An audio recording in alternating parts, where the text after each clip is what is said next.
Happy Friday, everyone. Today's topic is politics, not US politics. I would never talk about that. But politics at work. Um, I talk to prospective clients all the time who don't want to play politics. Or in some cases, it might show up a little bit differently. Like there was a prospective client who I talked with recently who basically said, all right, I want to earn a 35% raise. And I know that I can do that.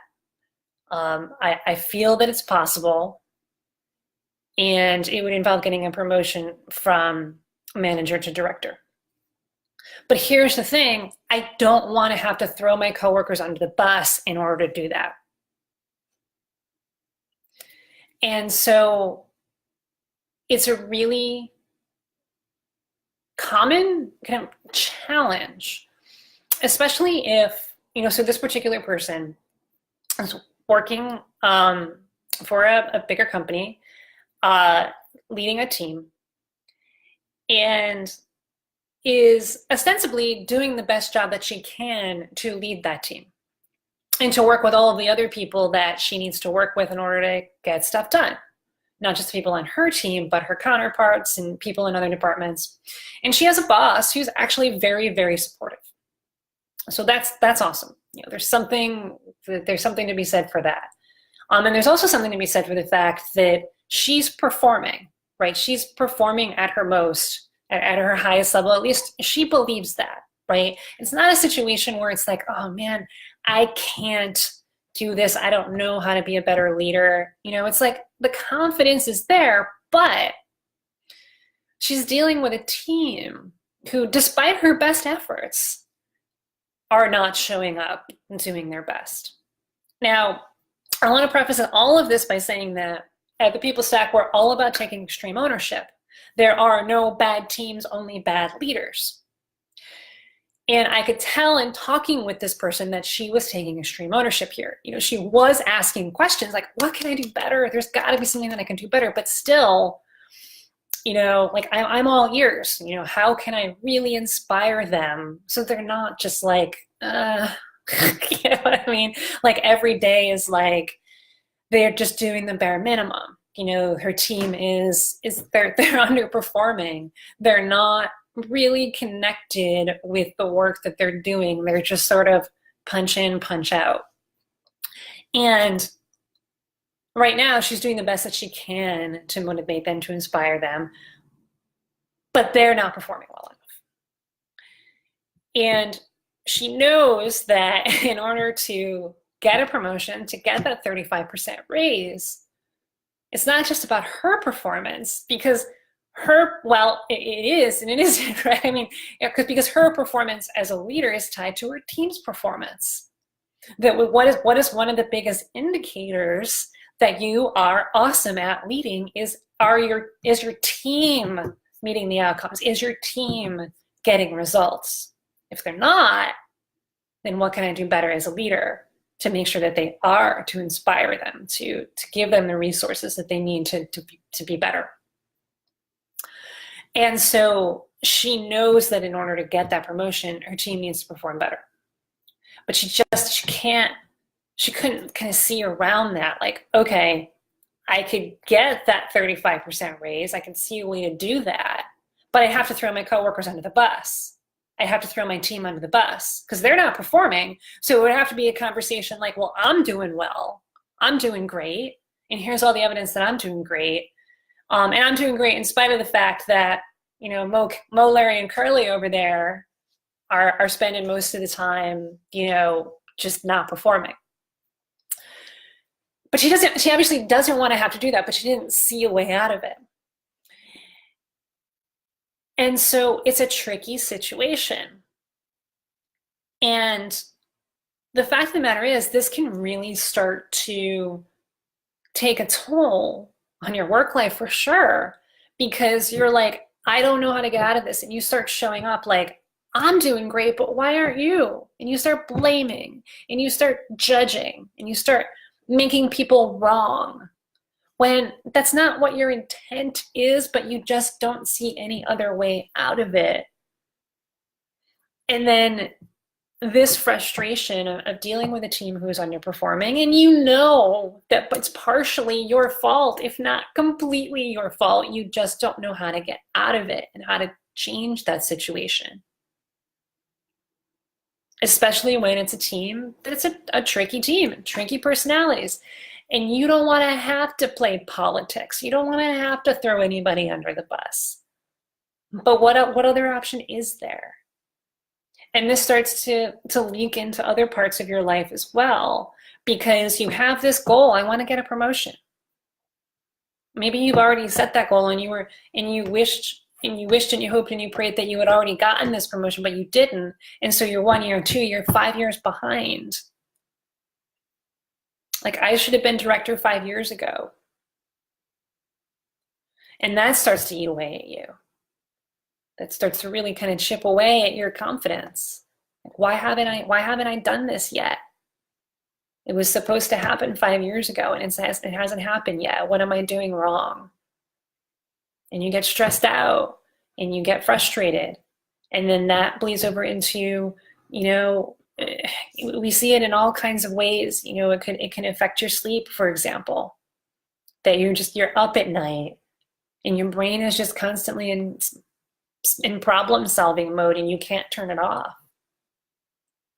And because sometimes the way that people deal with this is just work, work, work. I'm going to work my ass off. And then you end up having no time and no energy for anything outside of work. So there's no me time. There's no recovery time. It's just work, eat, sleep, repeat. And it bleeds into your relationships as well. Your relationships with your friends, your family, if you have a spouse, a significant other, if you have kids, because you're constantly in work problem solving mode. And even though you don't want to go there, you often go to blame and shame. My team sucks. I can't deal with this. And maybe you consider leaving, but you don't want to give up. And it's just this whole thing of how do I do this? And if that's where you are right now, or if any of this is feeling familiar to you, if all of it is feeling familiar to you, or even if little pieces of it is feeling familiar to you, there's bad news and there's good news. The bad news is, if you don't fix your work life soon, if you don't fix the way you're showing up as a leader, if you don't fix your career, if you don't fix it soon, it's never going to get fixed, because that downward spiral that you're in right now, it has a force, man. It's a really strong force. And unless you can help, that force is just going to keep pulling you down and pulling you down even further and further. That's the bad news. And it breaks my heart that so many people choose that path. They don't reach out for help. And they just try to figure it out on their own. When they've been trying for 1 year, 2 year, 5 years to figure it out on their own, and they haven't. If you haven't figured it out yet, you're not gonna. You're not gonna. And it's not because you're not smart. It's not because you're not awesome, because you are. You're smart. You're awesome. You are a determined, committed, technical leader. That's why you're here. That's why you're listening to this right now. You have big goals, but you haven't reached them. Okay, are you going to cry about it and say, maybe I'm not good enough? Or are you going to say, how do I solve it? Maybe I need help to solve it, because I never really learned all that there is to learn about being the best leader possible. I never really learned. And I don't have the systems and strategies to really approach my career in an intentional way. I just don't have that. That's all. That's all it is. Most people don't. Most people approach their career like, what? Mission statement for my career? yeah. I just work and hope that they give me a promotion someday. That's how most people go about their careers, but that's not you. You want to be more purposeful and intentional, and that's why you're listening right now. So the bad news is, if you don't fix this now, your work life, the way you're showing up as a leader, the way you're approaching your career, if you don't fix it now, it's never going to get fixed, and it's only going to get worse. But here's the good news. If you decide, you know what, I need help, I need support, I need an expert to guide me here through this process, and then you're opening up a door. You're opening up a door to say, let's get it done. Let's get resourceful and let's get it done together. You don't have to do this alone. You don't have to upgrade your career alone.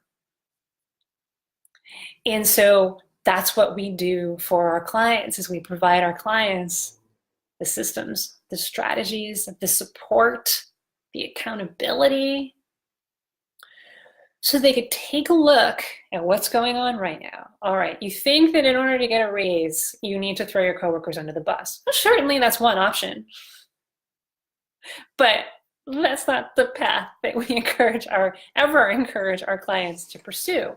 Instead, it's about becoming the best leader possible so that you are inspiring your team, so that you are building relationships, better relationships with every single team member, with every single counterpart, with every single, leader at your organization. You're building those relationships.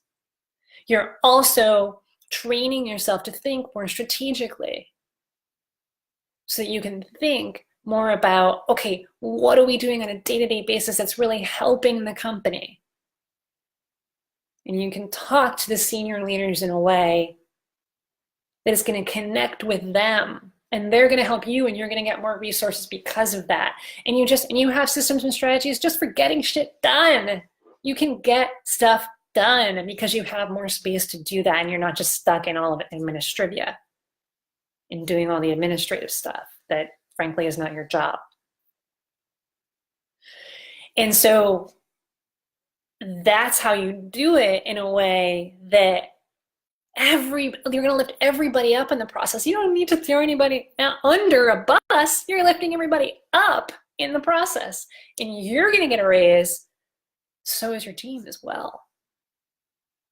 And I know this sounds a little bit like Oprah. Everybody gets a car. You get a car. You get a car. You get a car. But this is how it happens when you do it that way, because the value you're adding as a leader, how do we measure that? It's how your team is doing. So if your team is doing better, they deserve a raise too, and you're going to help them get it. And you're going to get it too. And it just makes sense. That's the way that it works. A rising tide raises all ships. You are that rising tide when you show up as the best version of you every single day at work. And you only occasionally take trips down to, Complainyville, or occasionally take trips down to Judgment City, Scarcity. There's no one in front of me. I hope some of you at least get that. So, I can't, because we're human. Yes, we're going to get frustrated. We're going to go into scarcity. We're going to feel annoyed. We're going to judge people. It's who we are, right? It's we can't not do it. But then we recognize it, and we don't let it take our power away as leaders. So if that's what you want to learn how to do, and you want to learn the same strategies and systems and support that we've given to our clients, who I firmly believe are the top 1% of technical leaders in this country, because they're the ones, you're the one. You want to be the tip of the spear, you can join us. And all it takes is decisiveness, commitment, and resourcefulness. That's what it takes. Doesn't matter whether you're black, white, brown, young, old, man, woman, where you live in the country. If you are ready to say, I am absolutely committed, I've decided that I'm absolutely committed to upgrading my career, and I will do what it takes, whatever it takes, to get resourceful and get there, reach my career goals, and I'm going to be lifting everybody else up in the process, then I firmly believe that you are part of the top 1% of the technical leaders in this country. And we're going to show you how to have the results to prove it, that you are. Because that's the only piece that's missing right now, is the results. You have it in you. You know what it takes. You're ready to go on that path and go on that journey. We're going to help you get the results. So if that's what you want, book a call with our team, thepeoplestack.com/talk.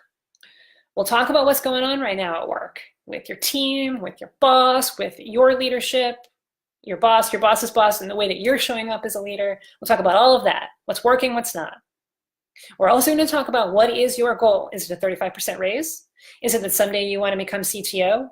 Is it that someday you want to start your own business, your own mini technical consulting firm, or you want to start your own software company or whatever it is, but you want to level up in as an employee a bunch first so that you can build those skills? You want to level up from manager to director, from director to VP, whatever those goals are, we're going to talk about those as well. And you're going to get absolute clarity on all of that. What's working, what's not working, and where you want to go in your career. And we're going to map out a plan.